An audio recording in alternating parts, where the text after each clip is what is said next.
요한계시록 8장 오늘 읽은 6절로 13절의 말씀의 제목은 11절에 있는 말씀대로 쓴쑥, 별 이름이 쓴쑥이라고 했는데 쓴쑥이라 불리는 별, 그 별의 이름이 쓴쑥이에요. 도대체 이게 무슨 말씀일까? 7절을 잘 보세요. 피 섞인 우박이 내리면서 불이 땅에 쏟아진다. 우박이 피가 섞였어요. 피 섞인 우박이 땅에 쏟아진다. 땅 3분의 1이 다 타버립니다. 피 섞인 우박이 땅에 떨어질 때에 땅 3분의 1이 타버렸어요. 수목의 3분의 1이 타버립니다. 각종 푸른 풀도 타버렸다. 이 말씀이 7절에 있는 말씀이에요. 이 재앙이 뭘까요? 이 재앙은 하나님 앞에 지금 7인을 뗄 때에 하늘이 반 시간쯤 고요했다고 그랬어요. 반 시간쯤 고요했다는 말은 30분 동안 고요했다는 말이 아니라 잠시 동안 아무런 징조가 없이 고요한 세상이 됐습니다. 그때는 어느 때인고 하니 성도들이 하나님의 이름이 너무나도 무참히 짓밟히고 있습니다. 하나님이 이렇게 무시를 당하고 있습니다. 이것 하나님 신원하고 있사오니 이거 갚아주세요 하는 기도가 있던 시대란 말이에요. 성도들의 눈물의 기도가 있었던 이 기도에 원수를 갚아달라고 하는 기도 소리에 하나님의 재앙이 응답하는 시간이에요. 그 응답이 뭐로 나타나는 거 아니? 6절에서 7 나팔을 가진 7 천사가 나팔 불기를 시작했다. 나팔 불기를 시작하는데 이 재앙이 원수를 갚아달라고 하는 성도들의 신원의 기도를 들어주시는 응답의 찬송이기 때문에 택한 성도들에게는 찬송을 할 수 있는 시간이에요. 왜? 하나님의 재앙이 불신자에게 떨어지는 시간이기 때문에. 하나님께서 살아계시구나. 하나님이 역시 공의의 심판을 하시는구나 하는 것을 그때에 보게 될 것입니다. 그런데 온 세상이 각종 풀이 타버리고 그리고 수목, 나무와 그리고 모든 풀들이 타버리는데 3분의 1이 타요. 이렇게 타버리는 이 상황이 어떻게 타버리는지는 우리가 잘 알지를 못해요. 그거는 미래 상황이기 때문에 우리는 확실히 알지를 못합니다. 첫째 번 나팔로부터 네 번째 나팔까지 그 말씀이 오늘 읽은 본문 13절까지가 네 번째 나팔이 부는데 그 내용을 간단하게 여러분의 머릿속에 넣기 위해서 화면을 보시기 바랍니다. 도표를 좀 보세요. 여기 도표를 보면 첫째 번 나팔이 볼 때에 무슨 일이 납니까? 불피와 불이 떨어지는데 피 묻은 불이에요. 피 섞인 우박이 내린다고 그랬어요. 불피와 우박이 내립니다. 어디에? 땅에. 첫째 번 나팔이 불 때에 무슨 일이 생기는 거 아니? 땅 수목과 각종 푸른 풀들 3분의 1이 타버린다. 참 무서운 재앙이에요. 이 재앙은 어떤 면에서 7째 재앙, 출애굽 당시에 애굽 사람에게 모세가 내린 10가지 재앙이지요. 그 중에 7째 재앙, 우박 재앙, 그 7째 재앙과 비슷한 재앙이에요. 하늘에서 불비가 내리고 그리고 우박이 내리면서 땅이 저주를 받는 시간이에요. 두 번째 나팔이 불 때에는 큰 불 붙은 산이라고 그랬어요. 오늘 읽은 8절을 보세요. 둘째 천사가 나팔을 부니 불 붙는 큰 산, 산에 불이 붙었습니다. 불 붙는 큰 산과 같은 것이 바다에 던져짐에 바다의 3분의 1이 피가 되고 남산 같은 산이 불이 붙어서 바다에 던져져요. 동해 바다에 던져질지 서해 바다에 던질지 모르지만 바다에 던져진다. 무서운 얘기죠. 이것도 역시 출애굽기 7장에 모세가 애굽 사람에게 내린 첫 번째 재앙. 그 재앙이 무엇이요? 물이 피가 되었다. 나일강 물이 피가 되어버렸어요. 물이 피가 되는. 그래서 바다 3분의 1이 피가 되고 생물 3분의 1이 죽음을 당하고 선박 3분의 1이 파손을 당한다. 바다가 온통 심판을 받는 거예요. 그리고 세 번째 나팔이 불 때에는 큰 별이라고 그랬어요. 큰 별이 어떻게 됩니까? 세 번째 나팔 보세요. 셋째 천사가 10절 나팔을 부니 횃불같이 타는 큰 별이 하늘에서 떨어져 강들의 3분의 1과 여러 물샘에 떨어지니, 횃불같이 타는 큰 별이 횃불처럼 타고 있어요. 이글이글 타는 큰 별이 강과 물의 원천에 떨어져서 물 3분의 1이 쑥이 되고 다수의 사람들이 죽는다 하는 얘기예요. 이게 뭘까요? 첫 번째 나팔이 부는 이 재앙은 기근과 기갈을 말해요. 먹을 것이 없어지는 거죠. 두 번째 나팔이 불 때에는 적그리스도가 나타나는 거예요. 적그리스도. 세 번째 나팔이 불 때에는 이단 사상이 나타나요. 이단. 여러분 잘 아시는 대로 일제 신사참배 때에 신사참배를 우상이라고 거절했던 우리의 앞서간 신앙 선배들이 있었어요. 그 중에 이기선 목사님이라는 분이 계셨는데, 이기선 목사님의 얘기를 제가 자주 들었어요. 그 당시에 사시던 분들이 이기선 목사님을 많이 존경해서 얘기를 하는데, 그분이 감옥에 끌려갔단 말이에요. 해방이 되고서 그 감옥에 그를 넣었던 검사가 바로 이기선 목사님이 들어갔던 그 감옥에 끌려 들어갔다. 이것이 세상이에요. 언제 어떻게 될지 모르지만은 아무튼 큰 별이 강과 물의 원천을 다 오염을 시키는데, 물 3분의 1이 쑥이라는 말은 쓰다는 식물이죠. 쓴 물이 되어버렸죠. 그러니까 사람들이 그 물을 마시고 죽는다. 이단 사상에 의해서 죽임을 당한다는 거지요. 네 번째 나팔이 불 때에는 해와 달과 별의 지변이에요. 해와 달과 별이 3분의 1이 어두워진다 그랬어요. 12절이에요. 해, 달, 별이 네 번째 천사가 나팔을 부니 해 3분의 1과 달 3분의 1과 별 3분의 1이 타격을 받아 그 3분의 1이 어두워지니, 이상하죠? 해가 어떻게 3분의 1이 어두워져요? 달이 3분의 1이 어두워지고 별이 3분의 1이 어두워지니 낮 3분의 1은 비추임이 없고 밤도 그러하더라. 낮 3분의 1은 비추임이 없고 하는 말은 있을 수가 없지요. 이 말은 아마 해의 그 비치는 광도가 3분의 1로 줄었다든가, 달의 광도가 3분의 1로 줄었다든가, 별의 광도가 3분의 1로 줄었다고 표현을 할 텐데, 여기서는 아예 어두워졌다고 그랬어요. 그 3분의 1이 어두워졌다고 했어요. 참 해석이 어렵습니다. 이것은 지도자가 어두워지는 것. 이 세상의 지도자들이 낮과 밤을 가리지 못할 정도로 어두워진 상황에 이르는 것입니다. 이것은 출애굽 당시에 9번째 재앙과 같아요. 흑암이 3일 동안 모세가 기도할 때에 땅에 덮쳤다 그랬어요. 흑암이 땅에 덮쳤다. 동서남북을 구별 못하는 흑암이 덮쳤다. 지도자들이 혼돈에 빠졌다는 것입니다. 7인이 말탄 자 심판이 있었습니다. 7인 말탄 자. 8장 1절을 보세요. 7자 인을 떼실 때에 하늘이 반시간쯤 고요하더라. 이 말은 인간을 하나님께서 직접 심판하시는 거예요. 이 7인을 떼시는 이 장면을 우리가 이미 공부를 했지만은 이것은 하나님의 인간 심판이에요. 그리고 7 나팔이 불기 시작하는데 7 나팔은 천사 심판입니다. 이 말은 자연을 통한 인간 심판이에요.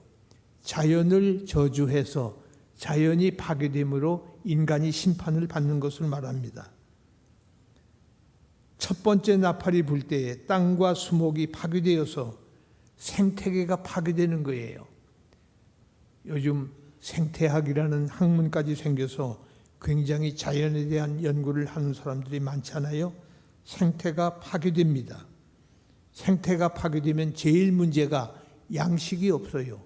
수목이 파괴되고 모든 생태계가 파괴되므로 곡식이 익지도 않고 열매를 얻을 수가 없습니다. 제2 나팔이 불 때에는 바닷물과 바다 생물과 바다 선박이 부분적으로 파괴되는 심판이에요. 이것 역시 자연을 통한 인간 심판을 말합니다. 이때에 바다가 파괴된다는 말은 인간에게 역시 엄청난 피해가 올 것을 말하고 있어요. 세 번째 나팔은 지표의 지구의 4분의 3이 바다이므로 바다의 파괴는 인간에게, 여러분 많이 읽고 계신 내셔널 지오그래픽이라고 하는 그런 소사이어티가 있는데 거기에서 말하기를 세계의 100대 강, 제일 큰 강이 아마존에 있는 아마존 강인데 이 아마존 강은 4,000마일의 길이를 가지고 있다. 그리고 미시시피 강, 미국의 미시시피 강은 3,710마일, 엄청나게 긴 거지요. 이 같은 강의 원천이, 강 원천이 오염이 된다. 한강의 원천이 어디 있지요?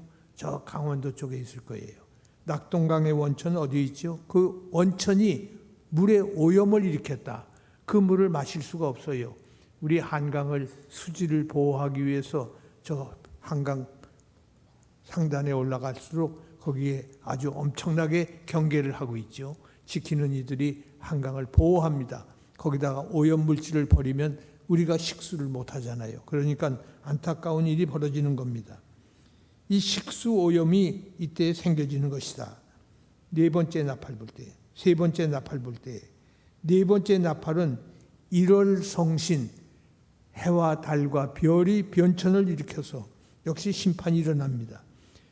해와 달과 별은 땅의 생명의 에너지 원천을 바로 해, 달, 별이 주는데 그 에너지 원천이 파괴되는 거예요. 태양의 직사광을 막아주는 것이 오존층의 파괴라고 그러지요. 태양이 직접 우리에게 쏘여지면 우리 다 타주고 말아요. 그걸 막아주는 오존층을 파괴시킨다고 말이죠. 인간을 둘러싼 자연 환경이 파괴된다. 자연보호라는 말이 그래서 나온 겁니다. 하나님은 이것을 통해서 범죄하고 회개하지 않는 인간을 자연을 통해서 심판하십니다. 자연이 점점 파괴되는 거예요. 환경 파괴도 사람이 그 피해를 입는 것이 세 번째 나팔에서 그 물들이 쓰게 됨을 인하여 많은 사람이 죽더라. 쓴 물을 어떻게 먹어요? 마라의 쓴 물을 단물로 만드신 하나님의 기적이 이스라엘 백성에게 있었던 것처럼 하나님의 은혜가 아니고서는 우리가 살 수 없는 존재인 것을 여기서도 보여주고 있는 것입니다. 쓴 물을 먹고 인해서 많은 사람이 11절에 의하면 죽었다고 그랬어요. 네 번째 인해서 땅 4분의 1이 사망 권세에 들어갈 것으로 되어 있습니다. 6장 8절에서 네 번째 인. 그런데 여기서는 땅, 바다, 강, 해, 달, 별 3분의 1이 파괴된다고 그랬어요. 둘째 나팔 바다 3분의 1이 피가 되고 일곱째 인이 먼저 있고 그 후에 일곱 나팔이 있는 것이 아니에요. 일곱째 인을 먼저 떼고 일곱 나팔이 있는 것이 아니라 일곱 나팔과 일곱째 인은 자연을 통한 인간 심판, 다시 말해서 일곱째 인을 뗄 때는 인간이 심판을 받고 일곱 나팔이 불 때는 자연이 심판을 받는데 이것이 동시에 일어난다. 인간을 직접 심판하는 일곱 인과 자연을 심판하시는 하나님의 자연 심판, 일곱 나팔 심판이 순서적으로 일어나는 것이 아니라 동시에 일어날 것을 말합니다. 4분의 1에서 3분의 1로 진전된 것은 그 심각도가 점점 증가하고 있다는 것을 말하는 거예요. 일곱인의 3분의 1이 일곱 대접 전체로 진전된 것을 말합니다. 나팔 불 때에 불피 우박이 내린다. 큰 불산이 바다로 던지움을 받는다. 큰 별들이, 불별 등이 이것이 실제적으로 일어나는 현상일까? 이것이 요한계시록의 해석의 역시 난해구절이에요. 정말 이것이 현실로 우리에게 나타날 것인가? 아니면 상징적인 것인가? 제 세 번째 나팔을 불면 하늘에서 떨어지는 횃불같이 타는 큰 별의 이름은 쑥이라. 11절 말씀이에요. 횃불같이 타는 별의 이름이 쑥이에요. 무슨 천왕성 무슨 성 하는 별이 아니라 쑥이라고 그랬어요. 이것은 실제 별을 말한 것이 아닙니다. 별이 떨어지는 그것이 큰 별이 떨어진다는 말이 아니라 강을 쓴 쑥과 같이, 다시 말해서 수질을 오염시켜서 자연현상이 변화되는 것을 말하는 거예요. 자연현상이 물을 마실 수가 없어요. 죄송합니다만 여러분 아시는 대로 지금 기름값보다 물값이 더 비싸잖아요. 그 현실 아닙니까? 여러분 물 한 병 사 먹는 것하고 기름 한 병 사는 것하고 물값이 더 비싸요. 스코틀랜드에서는 자기 나라에 호수가 많은데 그 호수 하나를 사우디아라비아의 기름 원전하고 그걸 맞바꿨어요. 기름 나오는 그 곳과 호수 하나를 맞바꿔서 물을 언제든지 마음대로 퍼가라. 우리는 너희 거기에서 기름을 언제든지 가져오겠다. 사우디가 그걸 허락을 했단 말이에요. 기름값보다 물값이 비싸니까 영국 사람들이 오히려 배짱 내밀면서 물 안 가져가려면 좋아, 안 보내. 그래가지고 그 사우디에서 빌면서 그런 계약을 했단 말이에요. 그러니까 물이 오염이 되면, 우리가 물을 못 마시면 인간의 70%가 물인데 죽는 거지요. 별 수 없지요. 어떻게 하면 좋습니까? 직접적인 심판을 하는, 인간에게 직접적인 심판을 하는 일곱 인, 자연을 통한 인간의 심판은 일곱 나팔, 이것이 동시에 일어난다. 나팔을 불 때 불피와 불우박 그리고 큰 불산, 큰 별들이 실제적인 현상인가라고 질문을 했습니다. 큰 별의 이름이 쑥이라고 했으니 이것은 쑥처럼 물이 오염이 될 것을 말한다고 그랬습니다. 자연 현상이 변할 것을 상징적으로 큰 별이 쑥이라고 그랬어요. 횃불같이 타는 큰 별은, 죄송합니다, 헬라어로 읽으면 단수 명사로 되어 있어요. 큰 별, 횃불같이 타는 큰 별이 하늘에 저 많은 별을 말하는 게 아니고 단수로 되어 있어요. 하나의 큰 별이 지구상에 있는 큰 강들을, 그리고 그 강의 근원을 오염시킬 수 있을까? 물을 3분의 1을 거기에 떨어질 수 있을까? 참으로 안타까운 질문입니다. 그렇기 때문에 여기서 횃불같이 타는 큰 별은 실제적 별을 말하는 것이 아니라 수질을 오염시키는 자연현상에 대한 묵시적 현상을 말한 것이다. 묵시적 표현을 말한 것이에요. 둘째 나팔에서 불붙은 큰 산과 같은 것, 8절을 보세요. 잘 보십시오. 둘째 천사가 나팔을 부니, 다 함께 읽겠습니다.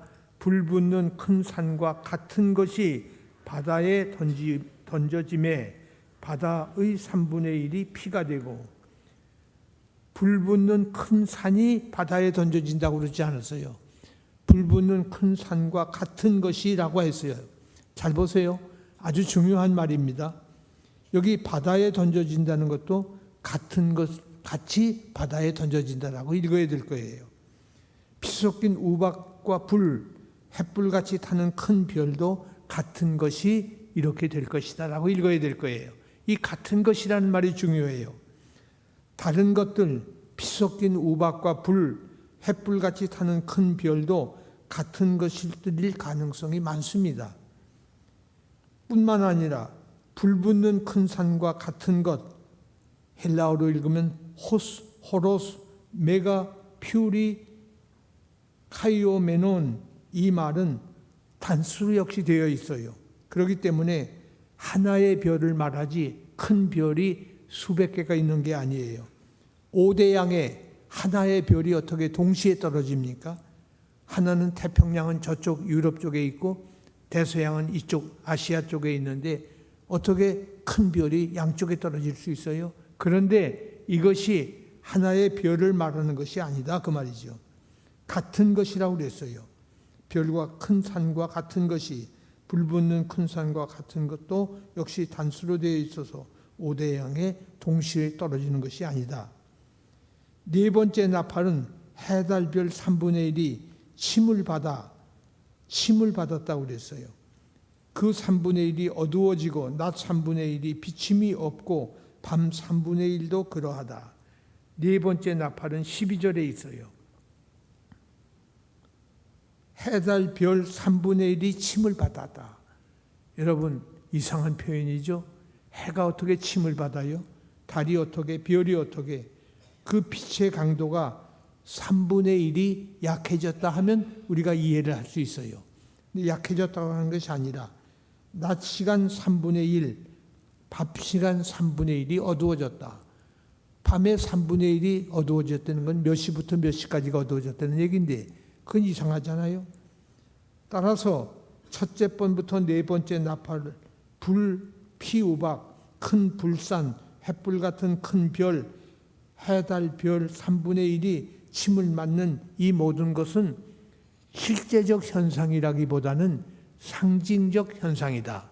이렇게 해석하는 해석자들의 해석이 우세하게 나타나고 있습니다.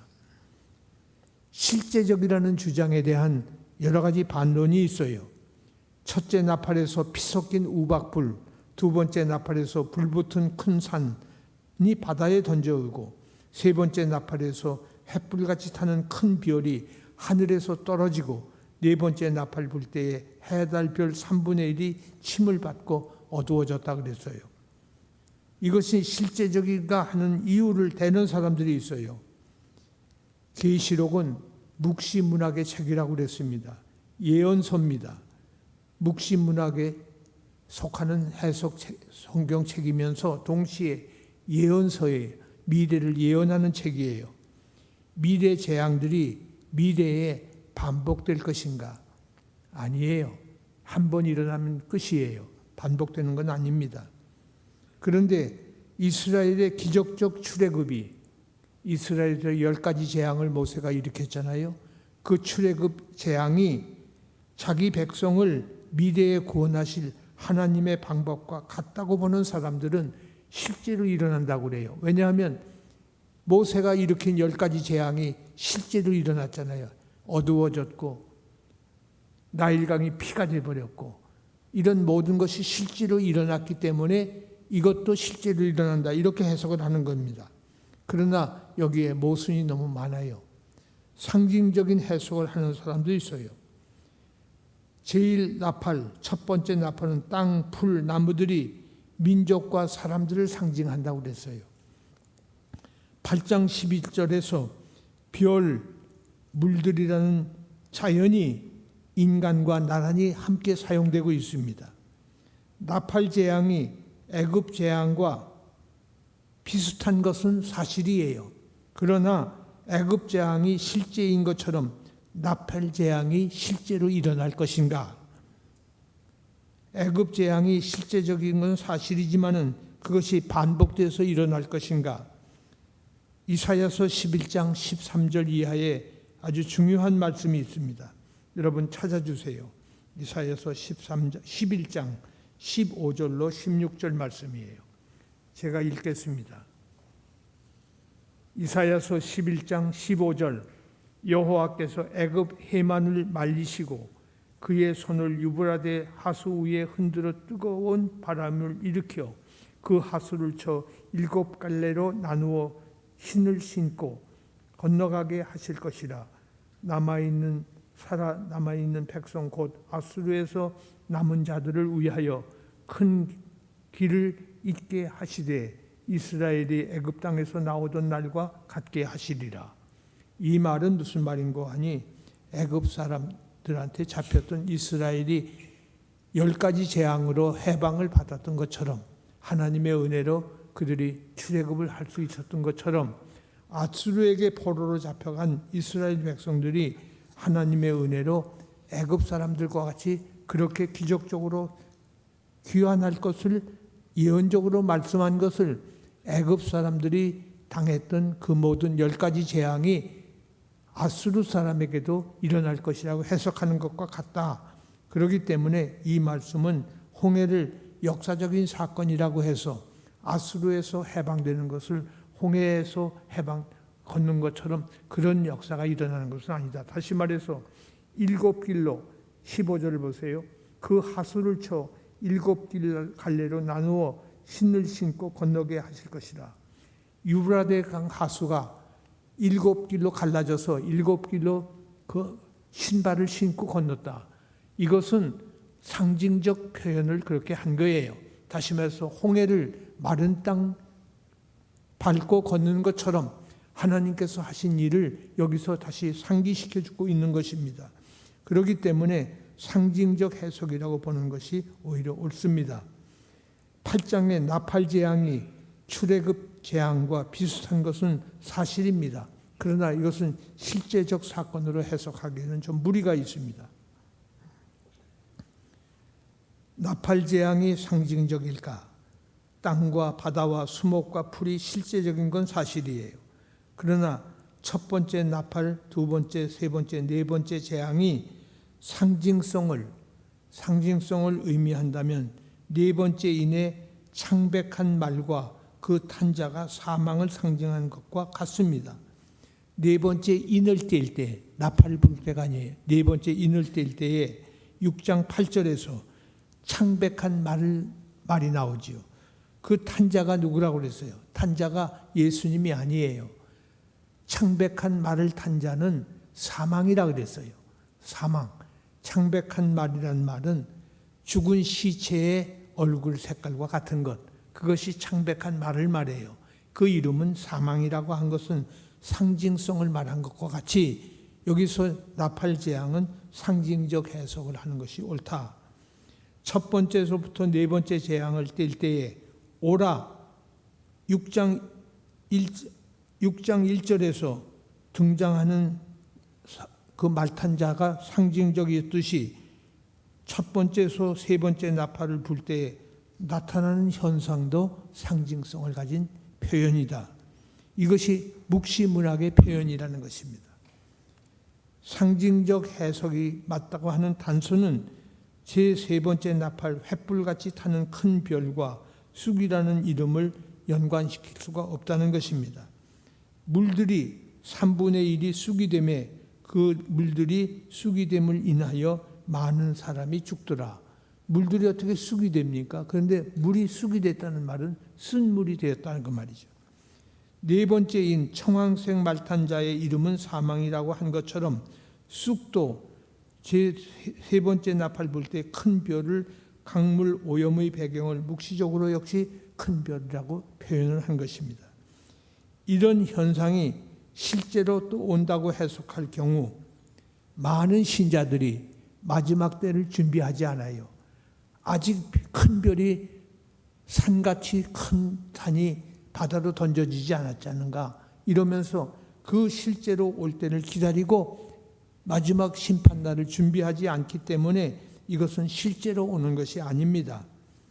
땅과 바다와 강의 오염, 이 파괴가 일어날 경우 7 나팔의 심판을 우리는 알 수 있을 뿐이지 그때를 준비하지 못한다면 큰일 아니겠습니까? 그것이 언제일지는 주님만 아시지, 하나님만 아시지 아무도 모른다고 그랬어요. 첫째 인에서 넷째 인을 인간 타락과 연결을 시켜보면 창세기 3장 17절 말씀을 기억해야 됩니다. 땅은 너로 인하여 저주를 받고 너는 종신토록 수고하여야 그 소산을 먹으리니 인간을 위해서 하나님께서 자연을 지어주셨어요. 그런데 이 자연과 인간이 싸워야 됩니다.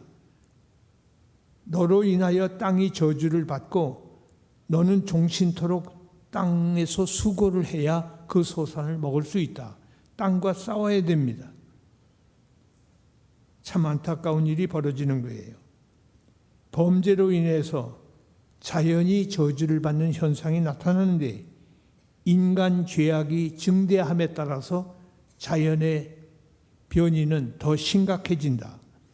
지진이 생기고 오염이 오고 심지어는 홍수가 오고 여러 가지 해일이 오고 자연이 급속히 변화돼요. 지금 제주도에서 나오는 감귤을 대구에서 먹을 수 있고 대구 사과를 저 북쪽 강원도에서 재배를 한대요. 그 말이 뭐예요? 지구가 지금 점점 온난화 현상을 일으키고 있단 말이에요.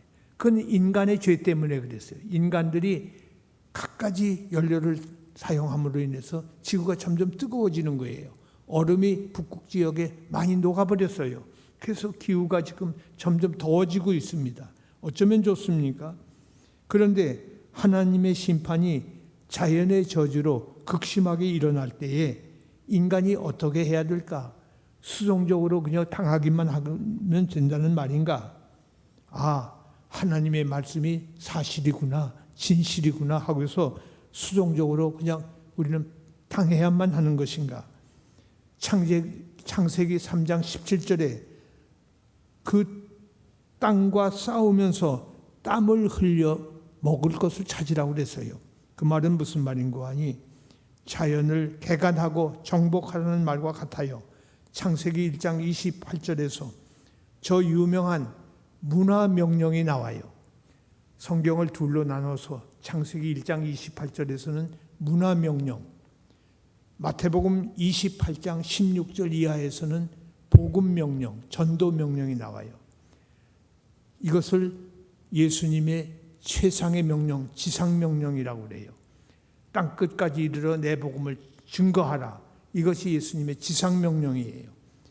그런데 하나님께서 우리를 창조하시고 모든 것을 다스리라 그랬어요.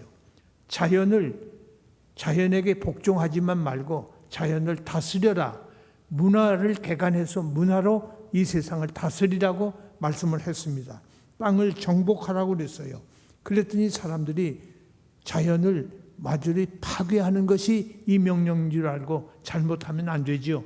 자연을 파괴하려는 것이 아니라 땅을 정복하고 다스리라고 그랬습니다.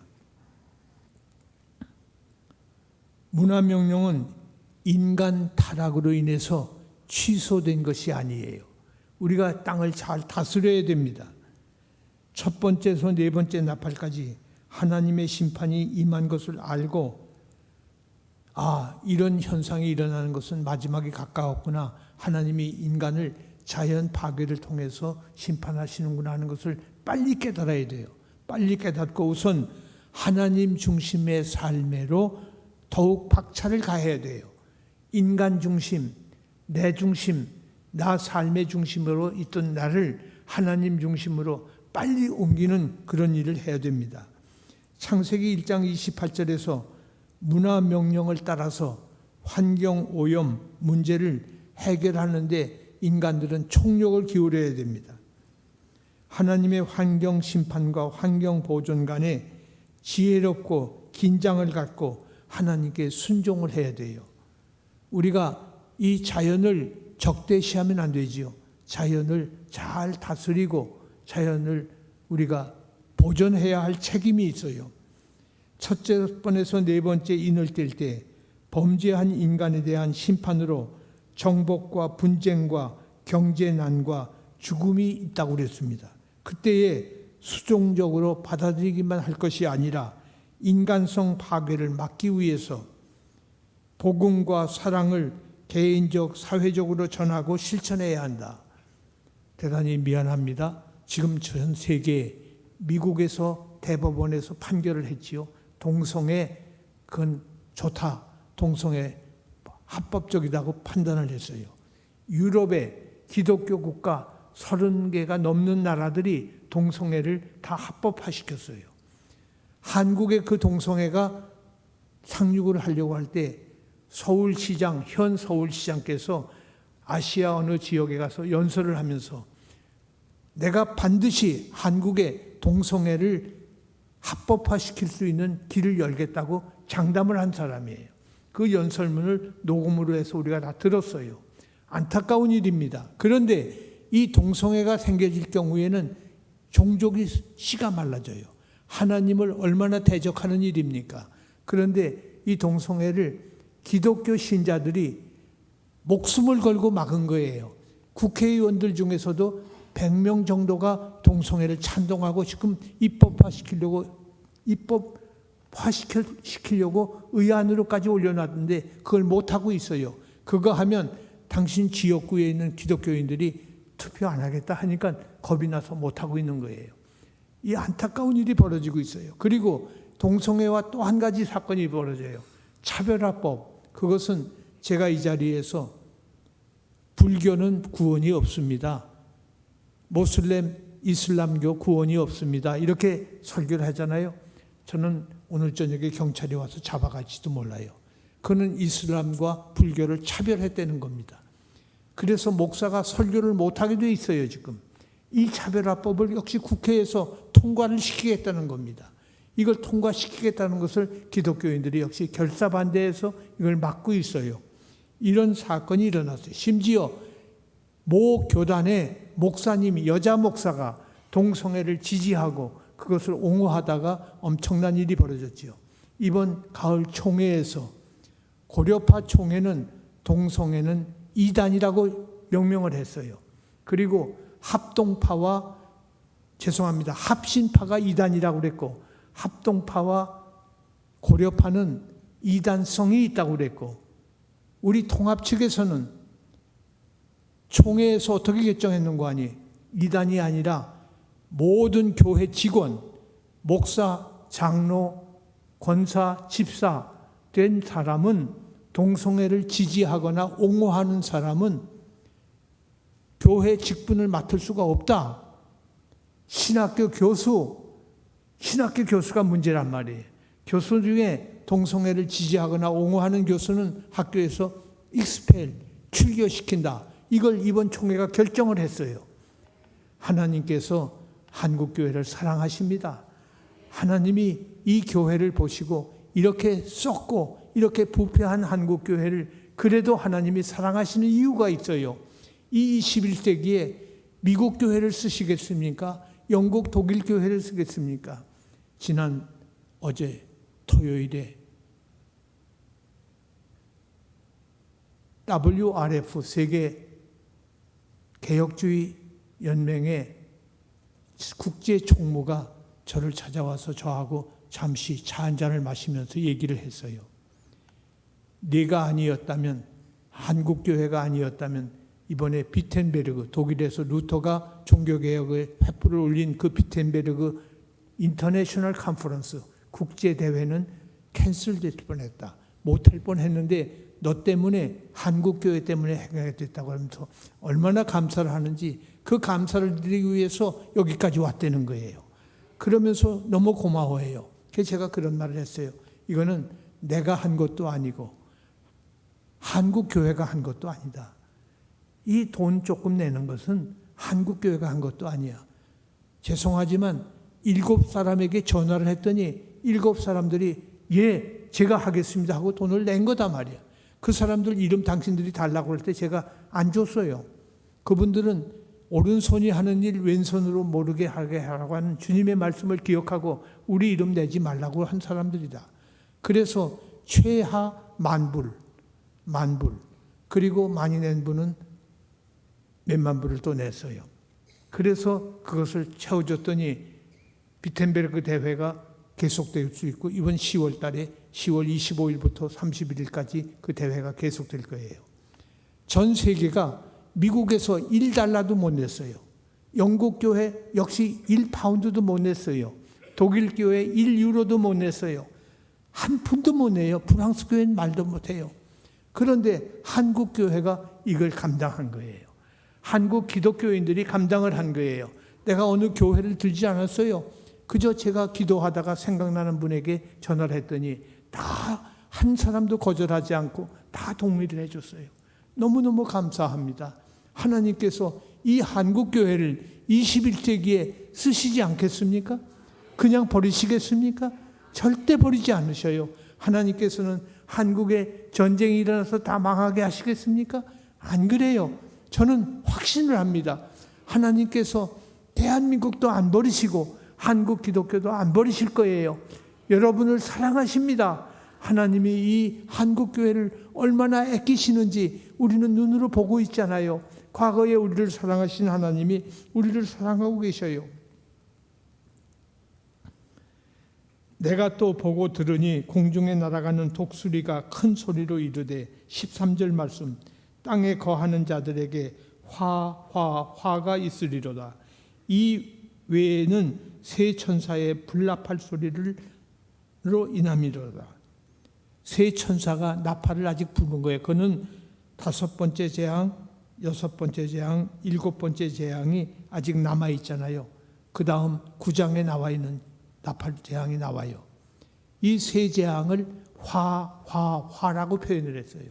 그 재앙이 지금까지 재앙보다 더 무서운 재앙이 온다. 독수리는 먹이를 찾게 되면 잽싸게 채갑니다. 화가 이 3번 오는 앞으로 오는 5, 6, 7번째 재앙은 아주 엄청난 것으로 쏟아지는데 이 재앙이 더 심각하게 올 것을 화로라고 천사들이 날아가면서 말을 했어요.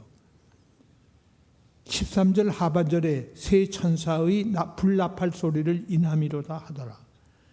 하나님의 환경 심판, 간접적 인간 심판이 환경 심판이죠. 이것은 하나님의 인간 구원 완성을 위한 것이었습니다. 이거 보세요.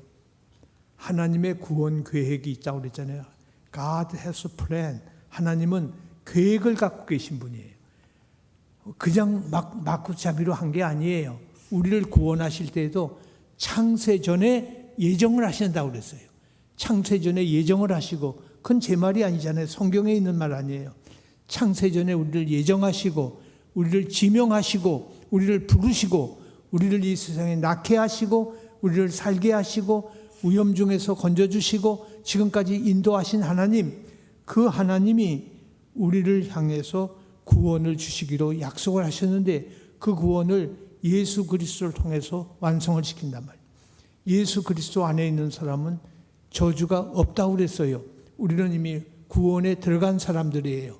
구원 완성에 속한 사람들이에요. 그 구원 완성을 위해서 하나님께서 인간 심판의 간접적 심판으로 자연을 심판하시고 이렇게 하시는 것이다.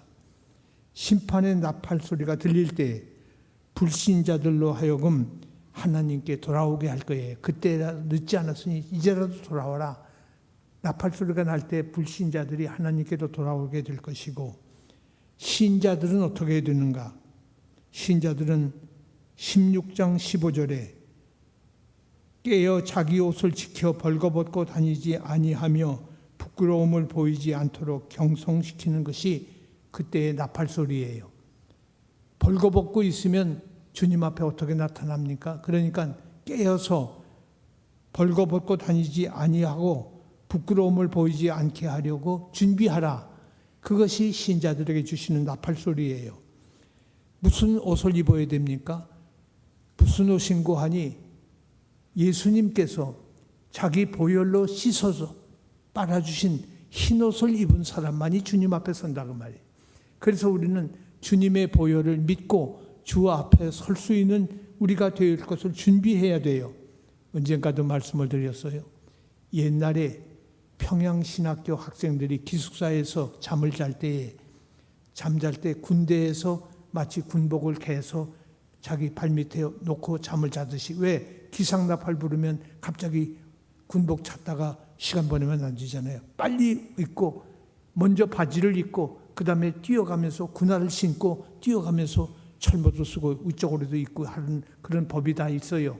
마찬가지로 지금 우리는 항상 깨어서 흰옷을 입을 준비를 해야 된다. 주님이 보혈로 씻어주신 그 깨끗한 흰옷을 입고 주님을 맞이할 수가 있습니다. 하나님은 인간 구원을 위해서 환경을 통해서 허무하게 굴복시키는 하나님이 아니라 자연 환경이 주님이 재림하실 때 그때 가서 완전 회복이 된다고 그랬어요.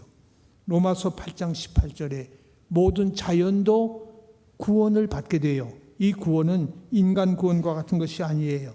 새 하늘과 새 땅이 온다고 그랬어요. 계시록 21장에. 여기에서 하나님의 사랑이 있고 우리에게는 소망이 있는 거예요. 사도 요한이 8장만 따로 계시를 받은 게 아니고 요한계시록 전체 중에 한 부분을 8장으로 받았어요. 그렇기 때문에 계시를 전체적인 시각에서 이해를 해야 되고 균형을 갖고 하나님의 계시를 해석해야 됩니다. 어느 한 면에 치우쳐서 이것은 실제로 일어날 일이 성경에 분명히 있는데 큰일 났다 그러지 마세요. 이것은 상징적 표현으로 심판이 그렇게 무섭게 임할 것을 우리에게 보여주고 있는 겁니다. 자연의 파괴는 인간을 회개시키기 위한 하나님의 구원 완성의 한 방법이고, 인간을 직접 심판하시는 것도 마찬가지예요. 우리에게 고난이 오는 것도 마찬가지예요. 여러분, 염려하지 마세요. 두려워하지 마세요. 성경은 수십 번, 수백 번 두려워하지 말라고 말씀하고 있어요. 우리는 어떤 일을 만나도 하나님은 나의 구원 주시고 나의 하나님이십니다 고백하시면서 그때를 준비하는 흰옷 입은 백성들이 될 수 있기를 간절히 소원합니다. 하나님 아버지, 오늘도 불비가 내리고 별이 하늘에서 떨어져서 쑥이 되어버리는, 물이 오염을 당하는 안타까운 일이 벌어지는 그것을 실제적 현상으로 그날을 기다리는 것이 아니라, 이런 자연재앙이 임할 때마다 하나님의 심판의 날이 임박한 것을 생각하면서 회개하고 흰옷을 준비하여 주님 앞에 설 수 있는 저희들이 다 되게 하여 주옵소서. 서울교회 성도들 한 사람도 나고자 없이 주님의 긍휼함을 입게 하옵시고 주님의 긍휼함을 받아서 구원의 백성으로 살게 하여 주옵소서. 오늘 우리 서울교회 여러 가지 안타까운 현실을 주님은 보고 계십니다. 주님이 살아계시고 역사의 주권을 가지고 계신 하나님이심을 저희들이 믿사오니 주여 두려워하지 않겠습니다. 염려하지 않겠습니다. 모든 것이 주님 손에 있사오니 주의 몸 되신 교회를 주께서 회복시켜 주시고 재건시켜 주옵소서. 악한 영 사라지게 하옵시고 거짓의 영 쫓아내 주시며 하나님이 다스려 주옵소서. 예수님 이름으로 기도드립니다. 아멘.